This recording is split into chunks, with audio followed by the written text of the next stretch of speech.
தொடர்ந்து கோகுல், தற்போது வளசரவாக்கத்தில் இருக்கும் சூழல் என்ன? குறிப்பாக இன்னும் 15 முதல் 20 நிமிடங்களில் அவர் ஹோட்டலில் இருந்து கிளம்புவார் என்று கூறப்படும் நிலையில் விசாரணை எவ்வளவு நேரம் நடைபெறும் என்று எதிர்பார்க்கப்படுகிறது? நிச்சயமா இந்த வழக்குடைய விசாரணையை 12 வார கால அவகாசத்திற்குள் நடத்தி முடித்து குற்றப்பத்திரிகை தாக்கல் செய்ய வேண்டும் என்று சென்னை உயர்நீதிமன்றம் உத்தரவு பிறப்பித்திருக்கக்கூடிய நிலையில இந்த வழக்குடைய விசாரணையை காவல்துறை தீவிரப்படுத்தியிருக்காங்க. 12 வார கால அவகாசத்திற்குள் குற்றப்பத்திரிகை தாக்கல் செய்ய வேண்டும் என்பதால் இன்று நேரில் ஆஜராகக்கூடிய சீமானிடம் ஒரு நீண்ட விசாரணை நடத்துவதற்கு காவல்துறை திட்டமிட்டிருக்காங்க. இந்த ஏற்கனவே பாதிப்புக்குள்ளான அந்த நடிகையிடம் காவல்துறை பல கேள்விகள் கேட்டு அவர் அளித்த ஆதாரங்கள், அவர் அளித்த வாக்குமூலங்கள் அடிப்படையில் எல்லாம் இந்த கேள்விகள் கேட்பதற்கு காவல்துறை தயாரா இருக்காங்க. 300க்கும் மேற்பட்ட கேள்விகள் ஏற்கனவே நான் சொன்னது போல தயார் நிலையில் இருக்கிறது. இந்த விசாரணை ஒரு நீண்ட விசாரணையாக இருக்கும் என்பதால் ஒரு விரிவான விசாரணை நடத்தி ஒரு விரிவான குற்றப்பத்திரிகை தாக்கல் செய்ய வேண்டும் என்று நீதிமன்ற உத்தரவின்படி இந்த விசாரணை காவல்துறை நடத்த இருக்காங்க. கோயம்பேடு துணை ஆணையர் இந்த விசாரணை நடத்த இருக்கிறார். இணை ஆணையர் தலைமையில பாதுகாப்பு ஏற்பாடுகள் செய்யப்பட்டிருக்கிறது. சட்ட ஒழுங்கு பிரச்சனையோ வேற எந்தவித ஒரு பிரச்சனையும் ஏற்படாதவாறு பாதுகாப்பு தீவிரப்படுத்தப்பட்டிருக்கிறது. வெளிநபர்கள் யாரும் உள்ளே அனுமதிக்கப்படவில்லை. கடை, அதாவது இந்த பகுதியில் கடை மற்றும் வீடுகள் இருக்கக்கூடிய நபர்கள் மட்டுமே தீவிர சோதனைக்கு பின்னர் உள்ளே அனுமதிக்கப்படுகிறார்கள். மற்ற வெளிநபர்கள் யாரும் உள்ளே அனுமதிக்கப்படவில்லை. இன்னும் சற்று நேரத்தில் வடபழனியிலிருந்து சீமான் அங்கிருந்து புறப்பட்டு வளசரவாக்கம் காவல் நிலையத்துக்கு வர இருக்கிறார். கடந்த சில வருடங்களுக்கு முன்பு இதே வழக்குல சீமான் விசாரணைக்கு ஆஜரானார். அப்போது 3 மணி நேரம் விசாரணை நடத்தப்பட்டு பல கேள்விகள் கேட்கப்பட்டது. மீண்டும் மறு விசாரணை இந்த வழக்கில் நடத்த வேண்டும் என்று சென்னை உயர்நீதிமன்றம் ஒரு உத்தரவு பிறப்பித்திருக்கக்கூடிய இந்த நிலையில்தான் இந்த வழக்குடைய விசாரணையை காவல்துறை மீண்டும் நடத்துகிறார்கள். பாதிப்புக்குள்ளான நடிகை பல்வேறு தகவல்களை காவல்துறையிடம் தெரிவித்திருக்கிறார். பல வீடியோ, ஆடியோ ஆதாரங்கள், புகைப்பட ஆதாரங்களை தெரிவித்திருக்கிறார். அந்த ஆதாரத்தின் அடிப்படையில் எல்லாம் கேள்விகள் கேட்பதற்கு காவல்துறை தயாரா இருக்காங்க. நான் ஏற்கனவே சொன்னது போல் 300 கேள்விகள் தயாராக இருக்கிறது.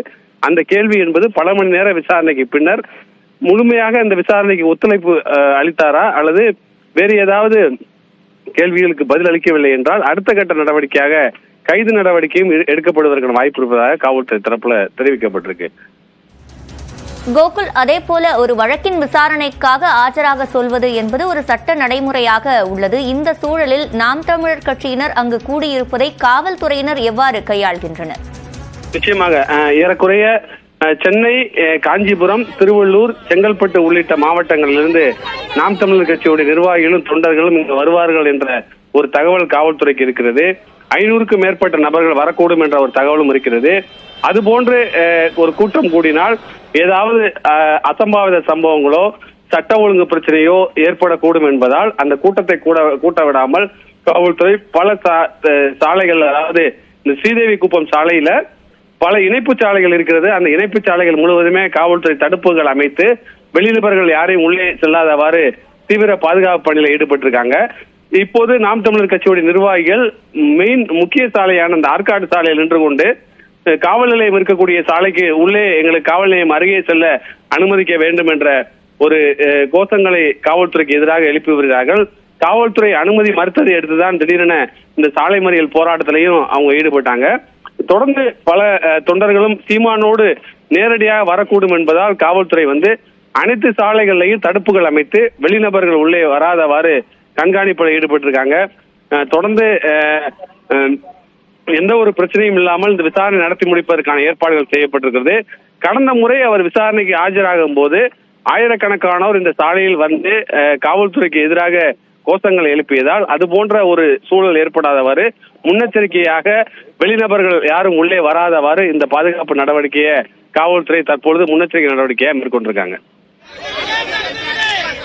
தற்போது வளசரவாக்கத்தில் நாம் தமிழர் கட்சியினர் தற்போது கூடியிருக்கின்றனர். சீமான் வழக்கின் விசாரணைக்காக ஆஜராக உள்ள சூழலில் அங்கு நாம் தமிழர் கட்சியின் தொண்டர்கள் கூடியிருக்கிறார்கள். சீமானிடம் 300க்கும் மேற்பட்ட கேள்விகள் கேட்கப்பட உள்ளதாக கூறப்படுகிறது.